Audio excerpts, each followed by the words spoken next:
Hey guys, welcome back to the channel. Hey, told you guys I'd give you a quick update or an update on the U.S. Stove Company 1269E wood stove for the porch. So I've had several fires in it now at this point. Did the 3 burn-in, the slow burn-in process to get the paint cured and all that good stuff. And then I've had a few after that to get her going and see what it does. So here's where we're at. The biggest thing I run into, if you'll remember, I put the fire brick at the bottom of the stove. That ends up being not a great thing to do. So it ends up hindering the performance of the stove. It actually blocks airflow inside the stove, and basically just created a slow burn in it, which some people might be like, yeah, that's a good thing, it would last longer, whatever. But it was almost to the point that it smoldered, and I couldn't get much more than about 300 degrees on my stovepipe thermometer here. I got that placed about 18 inches up on the stovepipe, which is what they say is the optimum, between 12 and 18 inches. So I set it up at 18 inches. And again, at that height on the stovepipe, I could only get about between 300 and 400 degrees out of it. So it wasn't burning real clean. And the wood was almost smoldering. I had to keep kind of going in and fiddling with it and bringing it towards the front of the stove to get it to burn right. So what I did is I had some steel mesh. I kind of made actually didn't make it, but I had it from something else. But I pulled the fire brick out of the stove and fashioned kind of a little grate to lift the fire up on top of the grate and get some airflow in there. Let me switch you over real quick. In addition to that, I forgot to mention, I'll tell you now, the other aspect of that, putting that fire brick in there, I realized insulated the bottom of the stove, which was kind of what I was thinking about initially. However, insulating the bottom of the stove, it did not warm the incoming air for the secondary burn tubes at the top, which I did not think about in the beginning when I did that. So here's where we're at. I'll show you guys here. Pull this little mesh grate up out of here.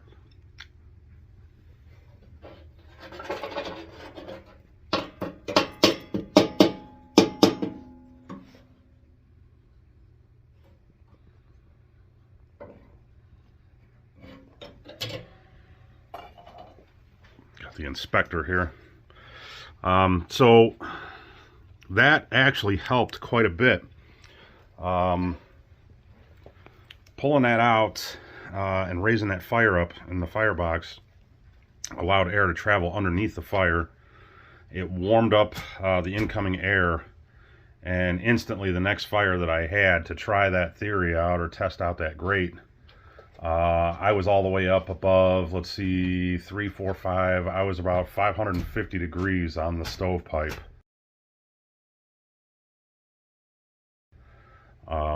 After doing that. So basically I decided that was just kind of a test. So I went to Menards and purchased a more permanent solution. This little cast iron grate. So I'm going to assemble that. I'm going to put that in there. That'll be the permanent grate that goes in there that raises it up, and that'll allow me to get up underneath it too with like the poker or something and keep a nice airway underneath until you clean out the ash or whatever. So we're going to go with that, and that should be helpful. Actually proven with the other little makeshift grate. The other one it's more inconvenient the way it was made. It's bent down at the front and at the back, so you can't really get in there to clear it out. This, I think, will solve that problem. So I'm going to get that put together and get that put into the stove, and that'll be the permanent solution, I guess. Now the funny part is, the owner's manual says build a fire directly on the hearth.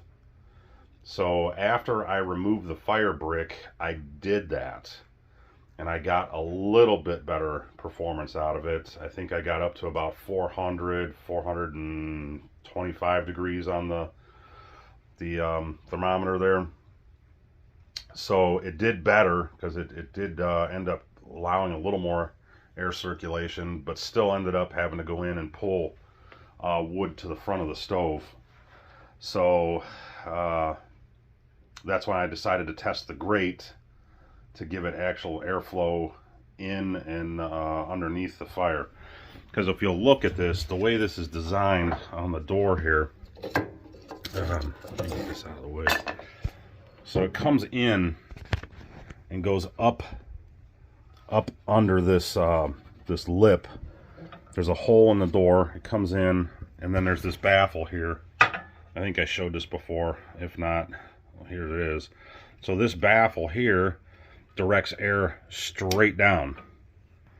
So inside, I don't know if you want to call it a lip or it's like a divot almost. I'll kind of scoop it out and you can see.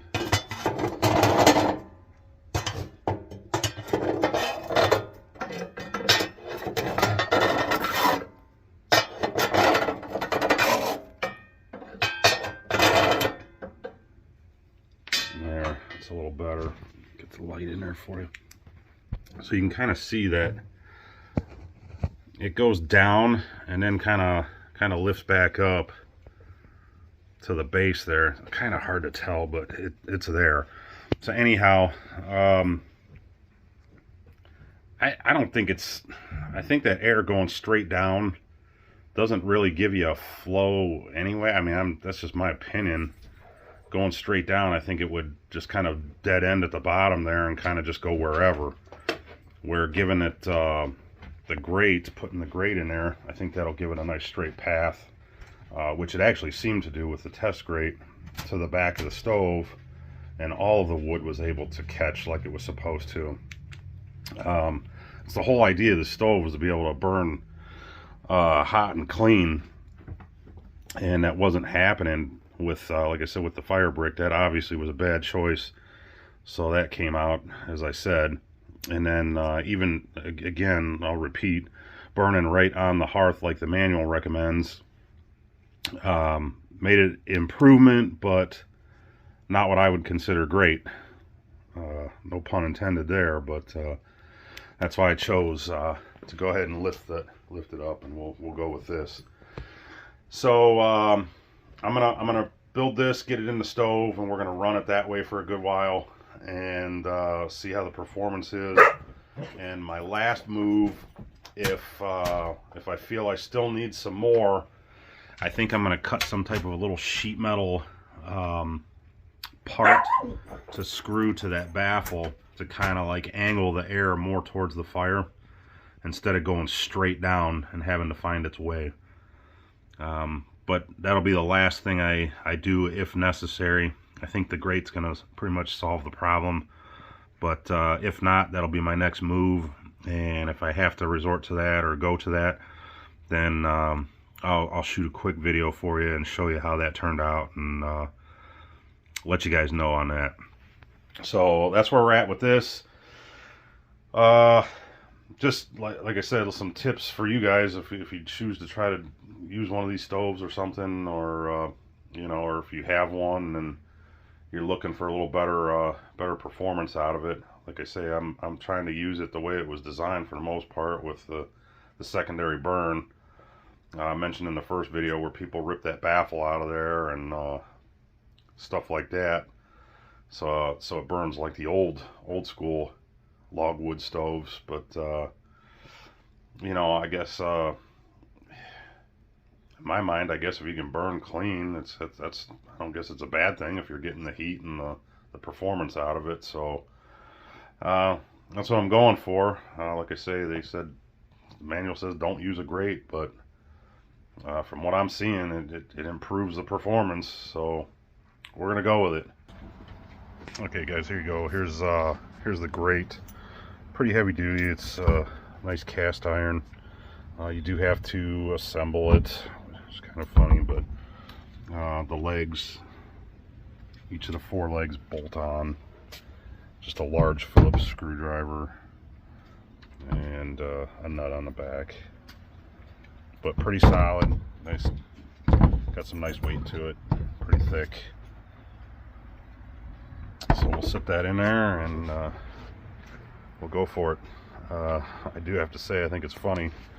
I own 2 U.S. Stove Company stoves. My big EPA stove in the house, and then this one here. And neither one of them, actually both of them, say in the manuals not to use grates or elevate the fire. But I think it's comical that they offer a grate that fits perfectly into the Logwood stove. So take that for what it's worth. Alright guys, there's the grate installed in the stove. You can see it's pretty much a perfect fit.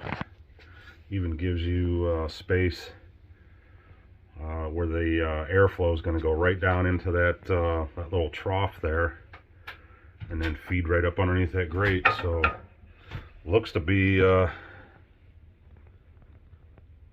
like they knew that you needed something there, I guess. I don't know. Take it for what it's worth, like I said, but I believe this is the way to go with it. Should get not plenty of airflow now.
A nice clean burn. Okay guys, that'll wrap it up for now. That'll be my update on this. Regarding that hardware and that, like I say, I forgot to mention that before, and I figure it can't hurt to have the lock washers and stuff on there to maybe I don't know, just keep that stuff tight. You know, the cast iron is going to expand and contract over time with the heat cycles and that. So I thought maybe that will kind of keep things tightened up, and I don't know if I'd say address some of the concerns people had about legs falling off and stuff like that. I don't really know. You got to take a lot into that too. And I'm not saying that this is probably the greatest thing on earth here, this stove. Like I say, this was on sale, $300, and I just figure playing with it and seeing if there can be improvements on it, if it can be a really nice stove for that money, or if it really is what it is. A lot of complaints about it. Some of the stuff that I read, though, is irrelevant. I will say that. If you get something with a bad casting that's broken, you know, I see a lot of shipping damage complaints, stuff like that. That really doesn't have anything to do with the stove. That's more the shipper banging it around, probably, stuff like that. But the stuff that I've covered in these couple videos, hopefully, I don't know, hopefully it makes it a decent, long-lived stove. I think if it's used properly, not over-fired, stuff like that, and used intelligently, I guess that's the key word, that, you know, you don't tear it apart, stuff like that. Use it how they recommend, don't overfire. I feel like it should be pretty decent. I don't know. We'll find out. I'll update you guys later on down the road if have any other problems or run into anything, and let you guys know. Alright guys, thanks for coming along. Appreciate the support, and we'll see you on the next video.